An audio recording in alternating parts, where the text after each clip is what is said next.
Well, Farm Talk, today is the first day of hemp harvest. Figured I'd give you kind of a look from our earlier video. We're using a 30-foot platform here on my John Deere. This is kind of looks like when it gets cut. It's kind of the field. As you can see, we got a little bit of kochia in it. Mainly hemp though. This is pure organic. This is the seed that we're doing with the Yakima Nation. I'll jump in the tank here and kind of show you kind of what it looks like. Okay, this is off the machine now. As you can see, we're cutting them just underneath the flowers here. As you can see, the bud is pretty much ready to go. We're right at that threshold of about 70% ripe, 30% unripe. This here is the stalk of the hemp. This is what we'll decorticate down the road. I'll get some videos of us swathing this stuff and windrowing it.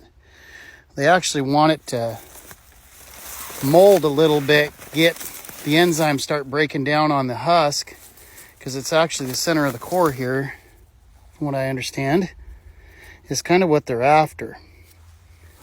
But it goes through the combine. As you can see, it's almost like a rope-like material coming out. You know, you got to be really careful not to wrap this around your rotor. I'm sure that wouldn't be any fun. But let me climb up inside the combine here and show you what we got going on. So up here in the tank, so that little bit right there, little 3-tower pivot, produced this. You can see cleaner seed over here, but this is where it just kind of cleaned up.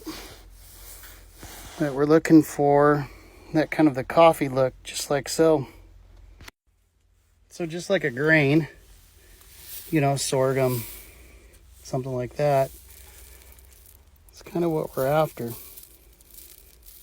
Some of this green material is hard to get out, but we'll run it through a gravity table and get it out. Kind of interesting though. Not very many broken ones I can see. All pretty much mature. Little bit of flour still stuck in here, but that's just on the surface. But for the most part, pretty good sample. Really good. But figured I'd share it. You know, we're not going to allow it to build up in the machine because we definitely don't want to plug it because it's pretty green yet.